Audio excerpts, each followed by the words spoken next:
নমস্কার প্রিয় ভক্তবৃন্দ, আজ আমরা শ্রীমদ্ ভগবদ্ গীতার এক অমূল্য শিক্ষা সম্পর্কে জানব। ভগবান শ্রীকৃষ্ণ অর্জুনকে যে উপদেশ দিয়েছিলেন তা আজও মানুষের জীবনে শান্তি, সাহস এবং সঠিক পথের দিশা দেখায়।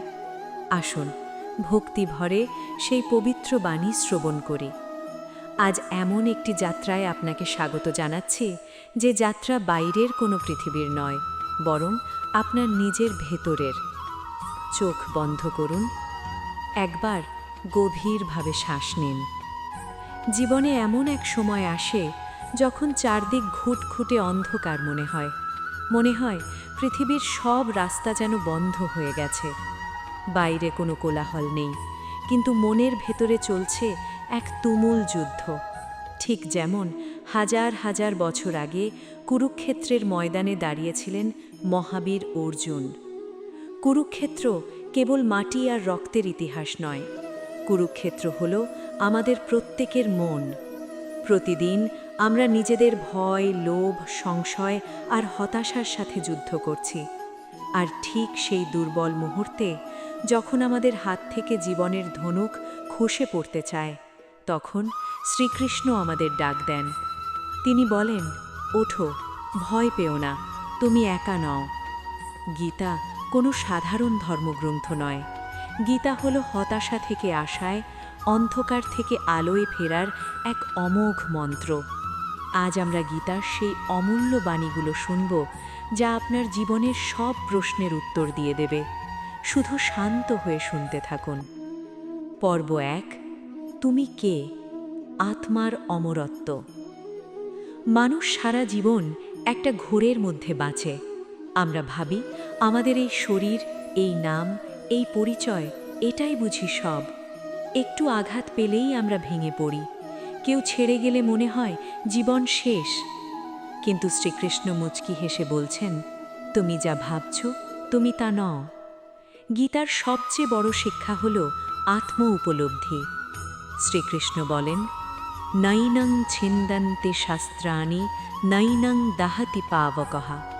অর্থাৎ আত্মাকে কোনো অস্ত্র কাটতে পারে না, আগুন পোড়াতে পারে না, জল ভেজাতে পারে না এবং বাতাস শুকাতে পারে না। তুমি এই রক্ত মাংসের শরীর নও, তুমি হলে এক অবিনশ্বর আত্মা। তাহলে কিসের এত ভয়, কিসের এত হারানোর কষ্ট? যা আজ তোমার কাছে আছে তা কাল তা অন্য কারোর ছিল, পরশু তা অন্য কারোর হয়ে যাবে। তুমি খালি হাতে এসেছিলে, খালি হাতেই ফিরে যাবে। মানুষ কষ্ট পায় কারণ সে আঁকড়ে ধরতে চায়। সম্পর্ক, টাকা, সম্মান সব কিছু নিজের মুঠোয় ধরে রাখতে চায়। কিন্তু মুঠি যত শক্ত হয়, ব্যথা তত বাড়ে। ছেড়ে দিতে শেখো, গ্রহণ করতে শেখো। জীবন নদীর মতো, তাকে বইতে দাও। যখন তুমি বুঝতে পারবে যে তোমার হারানোর কিছুই নেই, তখন পৃথিবীর কোনো ভয় তোমাকে আর আটকাতে পারবে না। পর্ব 2, কর্মযোগ, ফলের আশা ছাড়া কর্ম। আজকের পৃথিবীতে মানুষের সবচেয়ে বড় অসুখ হল, আমি এর বিনিময়ে কি পাব? আমরা কাজ শুরু করার আগেই তার ফলের হিসাব করতে বসে যাই। আর যখন আমাদের হিসেব মতো ফল মেলে না, তখন আমরা হতাশায় ডুবে যাই। গীতার সবচেয়ে বিখ্যাত শ্লোক আমাদের শেখায়, কর্মণ্যেবধিকারস্তে মা ফলেষু কদাচন। অর্থাৎ কর্মে তোমার অধিকার আছে, কিন্তু কর্মের ফলে তোমার কোনো অধিকার নেই। এর মানে এই নয় যে তুমি চেষ্টা করবে না। এর মানে হলো তুমি তোমার 100% দিয়ে কাজ করবে, কিন্তু ফলাফল কি হবে তা ঈশ্বরের হাতে ছেড়ে দেবে। তুমি কি জানো, যখন তুমি ফলাফলের চিন্তা মাথা থেকে বের করে দাও, তখন তোমার কাজের মান বহুগুণ বেড়ে যায়। কারণ তখন তোমার মনে কোনো ভয় থাকে না। তুমি কেবল তোমার দায়িত্ব পালন করো। যদি ব্যর্থ হও, তবে জানবে সেটা তোমার জন্য একটা শিক্ষা ছিল। আর যদি সফল হও, তবে অহংকার করো না, জানবে সেটা ঈশ্বরের কৃপা ছিল। যে মানুষ সুখে অতিরিক্ত আনন্দিত হয় না এবং দুঃখে ভেঙে পড়ে না, সেই প্রকৃত স্থিতপ্রজ্ঞ। নিজের দায়িত্ব থেকে কখনো পালাবে না। অর্জুন যুদ্ধক্ষেত্র থেকে পালাতে চেয়েছিলেন, কিন্তু শ্রীকৃষ্ণ তাকে বুঝিয়েছিলেন, নিজের কর্তব্য থেকে পালিয়ে বনে গিয়ে সন্ন্যাসী হওয়াটা আসল ধর্ম নয়। সংসারের মাঝে থেকে নিজের দায়িত্ব পালন করেও অথচ কোনো কিছুর প্রতি আসক্ত না হওয়াই হলো প্রকৃত কর্মযোগ। পর্ব ৩, মনের লাগাম, মন নিয়ন্ত্রণ। মানুষের সবচেয়ে বড় শত্রু কোথায় থাকে জানেন? বাইরে নয়, নিজের ভেতরে, আমাদের মন। গীতা বলছে যে নিজের মনকে জয় করেছে, মন তার সবচেয়ে বড় বন্ধু। আর যে মনকে নিয়ন্ত্রণ করতে পারেনি, মন তার সবচেয়ে বড় শত্রু। আজকের দিনে আমরা কেন এত অস্থির, কেন এত ডিপ্রেশন বা বিষণ্ণতা? কারণ আমাদের মন একটা লাগামহীন ঘোড়ার মতো ছুটছে।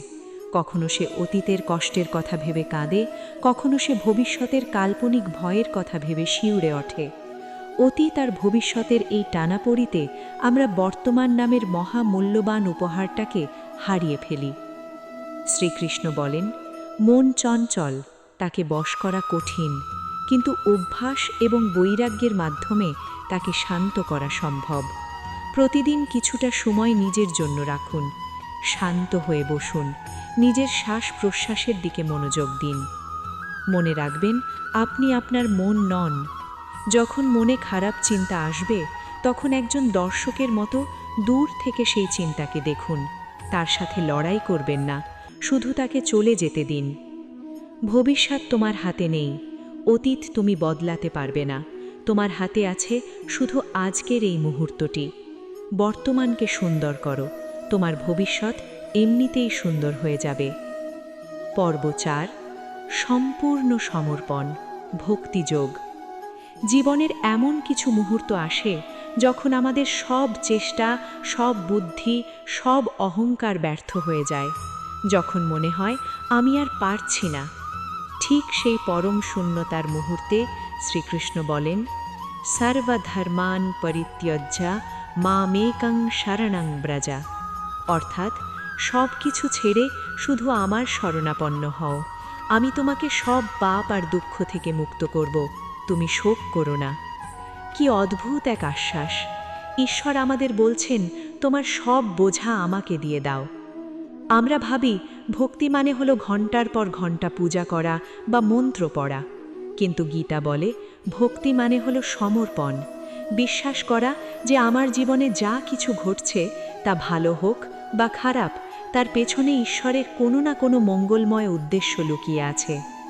যে মানুষ তোমার ক্ষতি করেছে তাকে ক্ষমা করে দাও, কারণ সেও ঈশ্বরেরই একটা রূপ, যে তোমাকে কোনো একটা কঠিন পাঠ শেখাতে এসেছিল।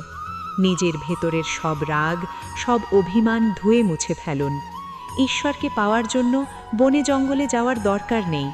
তুমি যখন কোনো ক্ষুধার্তকে খাবার দাও, তখন তুমি ঈশ্বরকে পাও।